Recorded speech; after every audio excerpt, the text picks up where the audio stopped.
आप देख रहे हैं इंडिया न्यूज 13। चलिए देखते हैं उत्तर प्रदेश की फटाफट बड़ी खबरों को।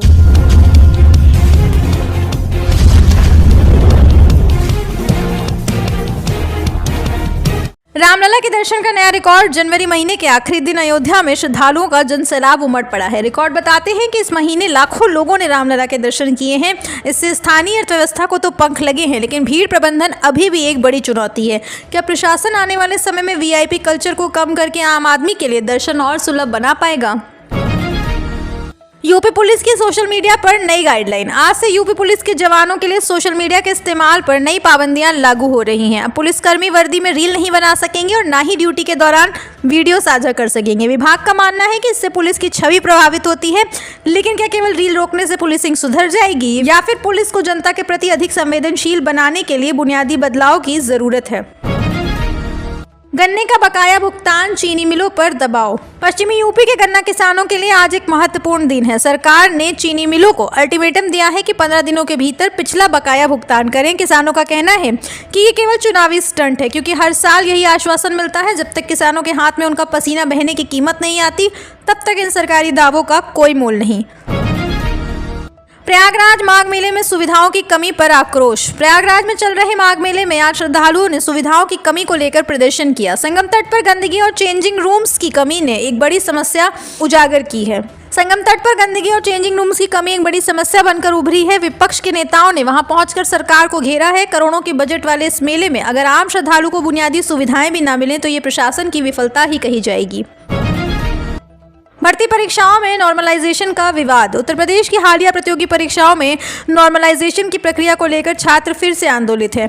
छात्रों का आरोप है कि ये प्रक्रिया पारदर्शी नहीं है और इससे प्रतिभाशाली छात्रों का नुकसान हो रहा है। सोशल मीडिया पर #JusticeForUP स्टूडेंट्स ट्रेंड कर रहा है। क्या सरकार छात्रों के इस तकनीकी संशय को दूर कर पाएगी या फिर एक और भर्ती परीक्षा अदालती चक्रों में फंस जाएगी? वाराणसी गंगा फिलास क्रूज और पर्यावरण की चिंता। वाराणसी में पर्यटन को बढ़ावा देने के लिए नए क्रूज शुरू किए जा रहे हैं, लेकिन पर्यावरणविदों ने गंगा के पारिस्थितिकी तंत्र को लेकर चेतावनी दी है। मशीनों के शोर और तेल के रिसाव से जलीय जीवों पे असर पड़ रहा है। विकास और पर्यावरण के बीच का ये संतुलन कैसे बनेगा? सरकार को इस पर स्पष्ट नीति लानी चाहिए ताकि हमारी आस्था की नदी भी सुरक्षित रहे।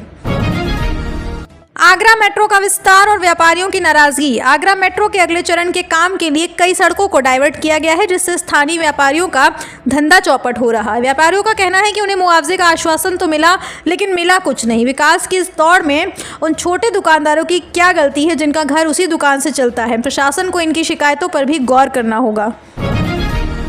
पेंशन योजना पर फिर गरमाई राजनीति। पुरानी पेंशन योजना को लेकर कर्मचारी संगठनों ने आज लखनऊ में एक बड़ी बैठक बुलाई है। विपक्षी दलों ने इस मांग को अपना समर्थन दिया है। 2027 के चुनाव की आहट अभी से सुनाई देने लगी है और पेंशन एक ऐसा मुद्दा है जो सत्ता की चाबी बन सकता है। क्या सरकार कर्मचारियों को मनाने के लिए कोई बीच का रास्ता निकालेगी? मेरठ स्पोर्ट सिटी प्रोजेक्ट में देरी पर सवाल। मेरठ को स्पोर्ट सिटी बनाने का सपना अभी भी फाइलों में दबा है। अंतर्राष्ट्रीय स्तर के स्टेडियम और इंफ्रास्ट्रक्चर के नाम पर अब तक केवल बाउंड्री वॉल ही बन पाई है। खिलाड़ी आज भी जर्जर मैदानों में अभ्यास करने को मजबूर हैं। खेल मंत्री के गृह राज्य में अगर खेलों का ये हाल है तो खेलेगा इंडिया तो बढ़ेगा इंडिया का नारा खोखला ही नजर आता है।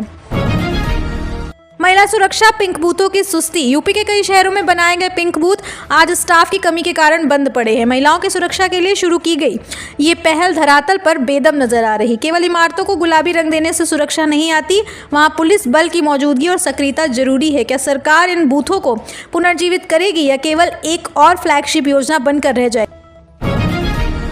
डिजिटल इंडिया, गांव में इंटरनेट की सुस्त रफ्तार। सरकार ने हर पंचायत को ऑप्टिकल फाइबर से जोड़ने का दावा किया था, लेकिन आज भी यूपी के हजारों गांव में इंटरनेट की स्पीड 2G जैसी है। ऑनलाइन शिक्षा और सरकारी सुविधाओं के दौर में ये डिजिटल गैप ग्रामीण युवाओं को पीछे धकेल रहा है। विपक्ष का कहना है कि डिजिटल इंडिया केवल शहरों तक सीमित है। क्या ये सच नहीं है? राशन कार्ड सरेंडर का नया दबाव। सोशल मीडिया पर फिर से यह अफवाह उड़ रही है कि अपात्र लोगों को राशन कार्ड सरेंडर करना होगा वरना रिकवरी होगी। हालांकि विभाग ने इसे अफवाह बताया है, लेकिन ग्रामीण इलाकों में डर का माहौल है। प्रशासन को चाहिए कि वह स्पष्ट रूप से इस पर अपनी बात रखे ताकि गरीब जनता परेशान ना हो। एक्सप्रेसवे पर बढ़ते हादसे और सुरक्षा ऑडिट। पूर्वांचल और गंगा एक्सप्रेसवे पर कोहरे के कारण हो रहे हादसों ने सरकार की चिंता बढ़ा दी है। आज से इन एक्सप्रेसवे पर पेट्रोलिंग बढ़ाने का फैसला लिया गया है, लेकिन सवाल ये है कि क्या केवल पेट्रोलिंग काफ़ी है? सड़कों की डिज़ाइन और लाइटिंग पर भी ध्यान देने की ज़रूरत है ताकि अनमोल जाने न जाएं।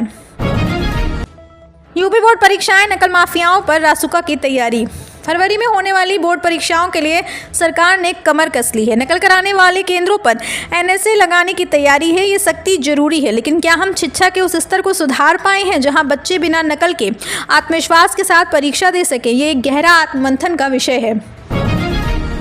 तो ये थी आज की वो खबरें जिन्होंने उत्तर प्रदेश की धड़कन को प्रभावित किया। हमारा मकसद आपको डराना नहीं बल्कि उन हकीकतों से रूबरू कराना है जिन्हें अक्सर हेडलाइंस में जगह नहीं मिलती। इंडिया न्यूज़ 13 पर हमारी कोशिश रहती है कि हम हर पक्ष को आपकी अदालत में पेश करें, क्योंकि फैसला अंततः आपको ही करना है। कल फिर मिलेंगे नई खबरों और नए विश्लेषण के साथ। अब तक अपना ख्याल रखिए, सतर्क रहिए और देखते रहिए इंडिया न्यूज़ 13।